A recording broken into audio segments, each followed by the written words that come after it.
Star उत्सव पर देखिए आपके चहेते शोज अब से डीडी फ्री डिश पर।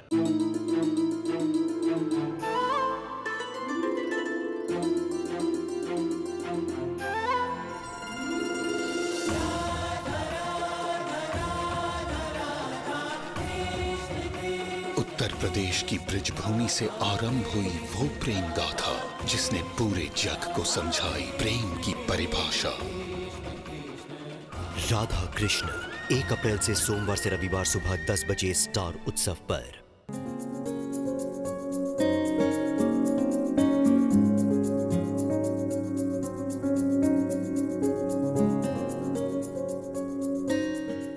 आओ जैन,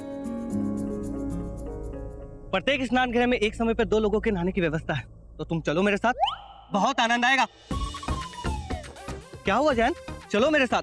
वो मैं मेरे स्नान करने का पहना कक्ष में भूल आया हूँ। तुम चलो, मैं आता हूँ। ठीक है, आओ मित्र, हम साथ में स्नान करते हैं। नंदिनी, मेरी एक बात सुनो। ये आश्रम का नियम है, बिना स्नान करे तुम आश्रम की किसी भी क्रिया विधि में सम्मिलित नहीं हो सकती, इसलिए तुम्हारा स्नान करना आवश्यक है। और तुम्हारे लिए भला यही होगा कि तुम मेरे साथ स्नान कर लो।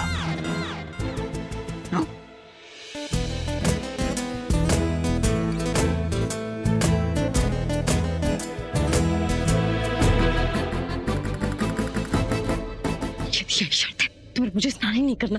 नंदिनी, बात को समझने का प्रयास करो। तुम्हारा स्नान करना अनिवार्य है, अन्यथा तुम कक्षा में प्रवेश नहीं कर पाओगे।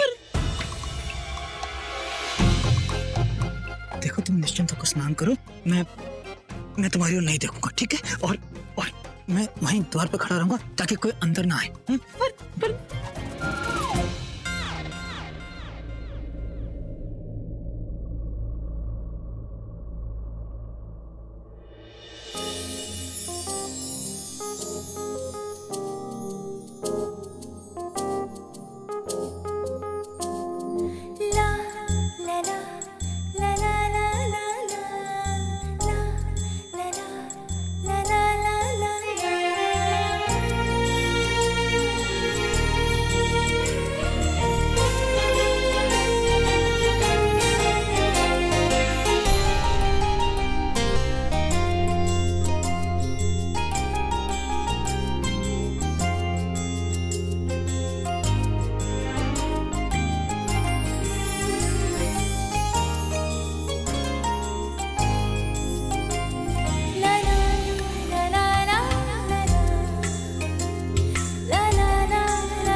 शीघ्रता करो। हाँ।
मैं भी तो स्नान करूंगा। हे ईश्वर, ये सब क्या हो रहा है?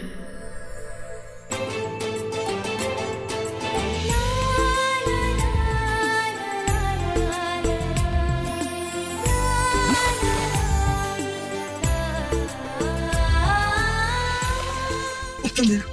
हाँ? उत्तम दो।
सुनो, क्या महाराज दरबार में है?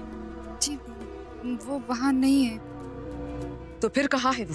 जी वो तो तुम इतना बड़बड़ा क्यों रही हो? सीधे सीधे बताती क्यों नहीं? जी मैंने उन्हें कल से देखा नहीं। अगर चंद्र महल में नहीं है तो फिर वो कहाँ हो सकता है? कल से तो मुझे भी नजर नहीं आया। सुनो, क्या तुम जानती हो कि नंदिनी कहाँ है? उनको भी मैंने कल से नहीं देखा। तुम जा सकती हो। इसका मतलब चंद्र और नंदिनी दोनों ही महल से गायब है। मगर वो कहाँ हो सकते हैं?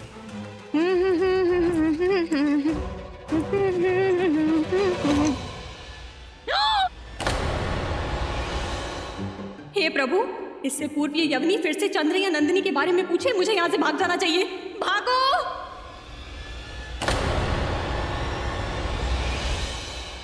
दुर्धरा मुझे देखकर इस तरह भाग रही है। इसका मतलब है वो जरूर जानती है कि क्या चल रहा है।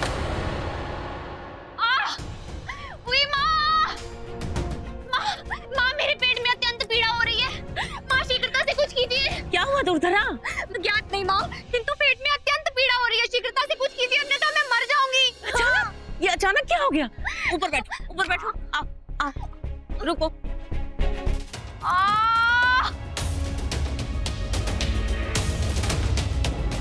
हे प्रभु, ये शीघ्रता ही खा लो, अच्छा अनुभव करोगी। खाओ। नहीं माँ, ये दर्द जड़ी बूटी से ठीक होने वाला दर्द नहीं है। क्या? हाँ, वो क्या है ना, मैंने अपने पेट में एक बात दबा के रखी है, इसीलिए मेरे पेट में पीड़ा हो रही है। डरा ही दिया था तूने मुझे। अच्छा अच्छा, क्या बात है? बताओ।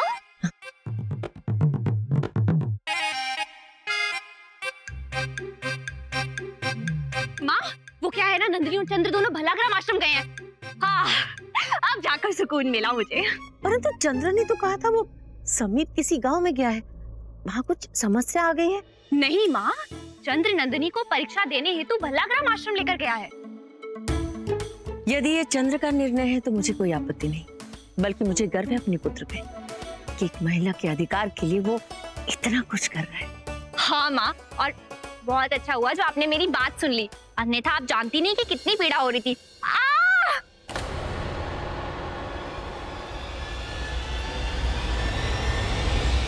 ओह, तो चंद्र नंदिनी को लेकर बेलग्राम गया है।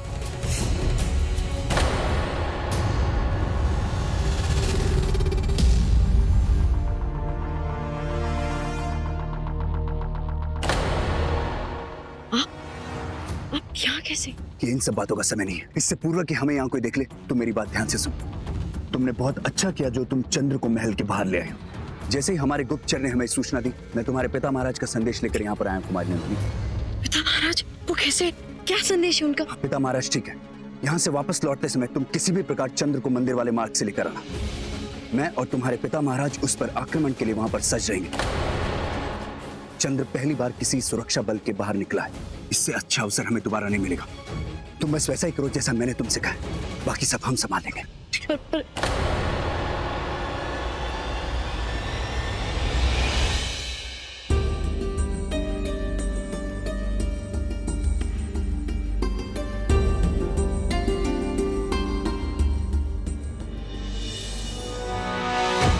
यहाँ से वापस लौटते समय तुम किसी भी प्रकार चंद्र को मंदिर वाले मार्ग से लेकर आना। मैं और तुम्हारे पिता महाराज उस पर आक्रमण के लिए वहां पर सज रहेंगे। जैन सिंह, अब आपकी बारी है।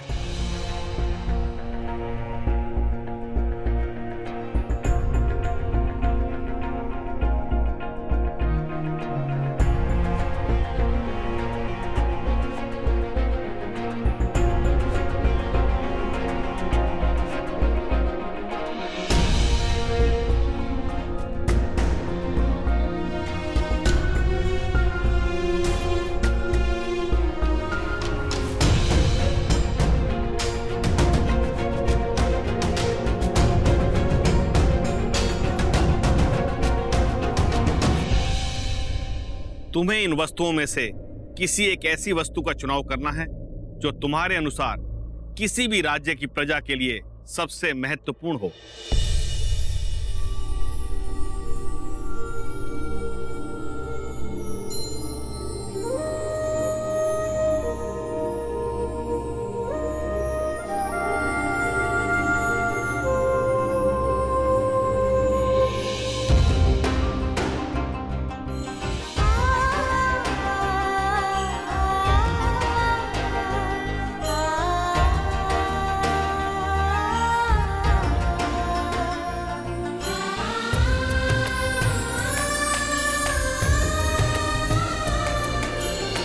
तुमने स्वर्ण मुद्रा को छोड़कर अन्न के दाने का चुनाव क्यों किया?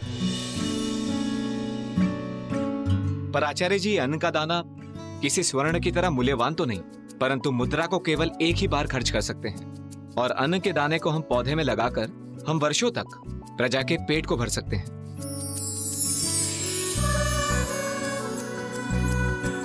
किसी भी प्रजा की पहली आवश्यकता भोजन होती है, आभूषण नहीं। ऐसी कौन सी चीज है जो अग्नि से ज्यादा तेज जलाता है? क्रोध। क्रोध अग्नि से भी अधिक तेज होती है। ऐसी कौन सी वस्तु है संसार में जो सबसे ज्यादा काली है? कलंक। कलंक सबसे काला है। संसार में सबसे भारी वस्तु क्या है? संसार में सबसे भारी पाप है, क्योंकि आप हर चीज का बोझ उठा सकते हैं परंतु पाप का नहीं।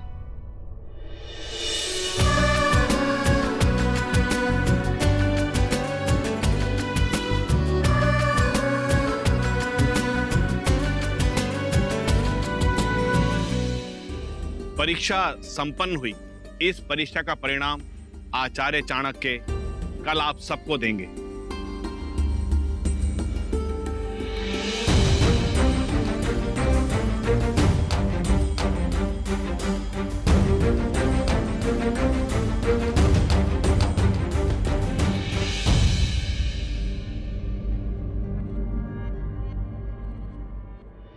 अद्भुत जैन, तुमने सभी प्रश्नों के इतने सटीक उत्तर कैसे दिए?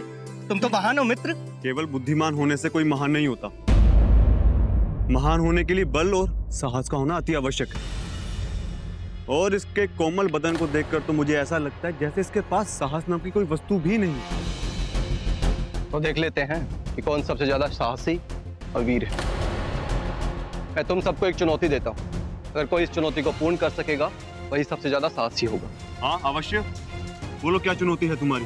हाँ हाँ, क्या चुनौती है तुम्हारी? मैं इसी ग्राम का निवासी हूँ और यहाँ के एक एक स्थल को जानता हूँ। यहाँ से कुछ ही दूरी पर एक शमशान भूमि है जहाँ शवों का अंतिम संस्कार होता है। किंतु ये कोई सामान्य शमशान भूमि नहीं, ये शमशान एक वन के समीप है और कहा जाता है कि रात्रि में यहाँ पर विचित्र ध्वनियां सुनाई पड़ती हैं। अनेकों वन्य पशु भी वन से मार्ग भटककर यहाँ पहुंच जाते हैं। जो सबसे साहसी है उसे अपनी वीरता सिद्ध करने हेतु आज रात्रि को शमशान से जलती चिता की राख लानी है। कहो, तुम में से कौन है जो इस कार्य के लिए सक्षम है? ये कैसी चुनौती हुई? मैं भयभीत होकर अपने प्राण संकट में नहीं डाल सकता। और वैसे भी भूत पूछ में कौन झगड़ा मोल लेगा? हाँ हाँ, ये तो असंभव है। मैं नहीं जाने वाला वहाँ। क्यों? अभी कुछ क्षण पूर्व तो तुम अपना साहस बघार रहे थे और अब औरतों की भांति भयभीत हो। ये कार्य मैं कर सकता हूँ। तुम में से कोई है योग्य जो इस कार्य को पूर्ण कर सके? तुम ही हो ना जिसे सब महान कह रहे थे। तुमने तो अपनी बुद्धिमत्ता भी सिद्ध कर दी, अब ये चुनौती भी स्वीकार करो। क्या हुआ, चुप क्यों हो? स्वीकार है? ठीक है, मुझे चुनौती स्वीकार है। ये हुई ना बात, मैं भी तुम्हारे साथ चलूंगा और देखूंगा कि तुम ये कार्य पूर्ण कर पाते हो या नहीं।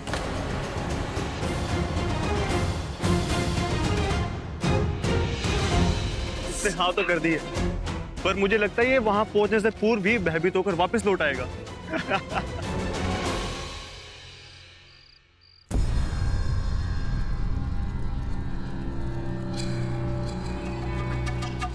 तुम्हारा आज रात सोने का मन नहीं है क्या?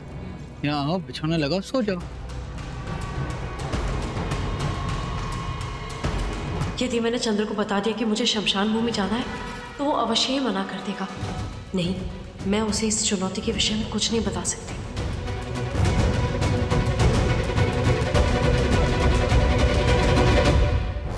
सो जाओ।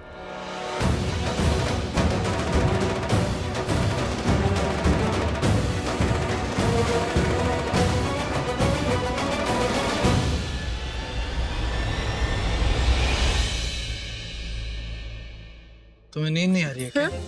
नहीं नहीं नहीं, मुझे तो बहुत नींद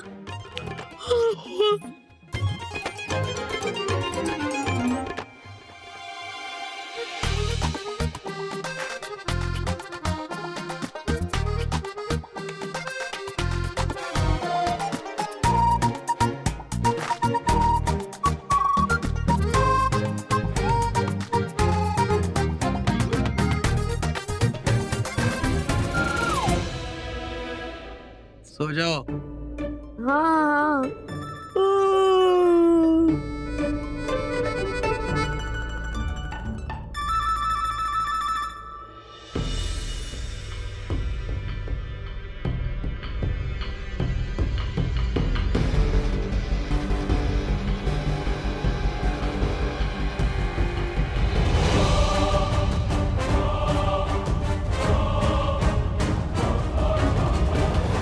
रह गए थे, कितना समय हो गया?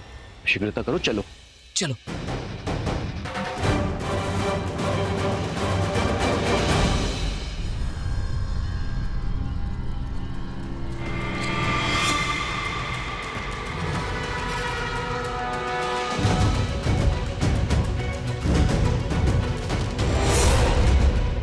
नंदिनी डरो मत, नंदिनी डरना नहीं है, डरो मत।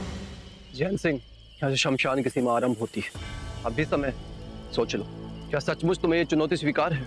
तुम जानते हो ना, तुम्हें जलती हुई चिता से राख लानी। जी, मुझे चुनौती स्वीकार है। तो आगे बढ़ो।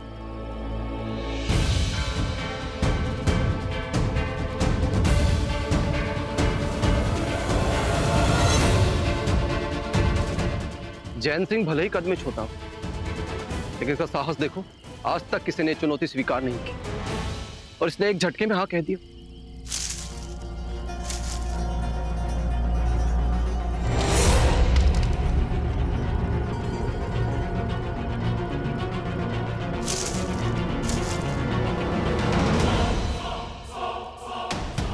कौन है?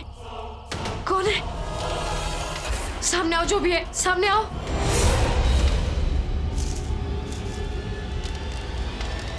कोई नहीं है नंदिनी, तुम्हें डरना नहीं है। चलो, डरना नहीं है, डरना नहीं है, बिल्कुल नहीं डरना। इतनी रात को कोई अपनी निद्रा खराब करके क्यों आएगा? नंदिनी कोई नहीं है यहाँ पे। इतने पावन स्थान पे तो भूत भूत भूत भूत भूत सब भाग जाएंगे। मैं तो बेकार में ही डर रही हूँ।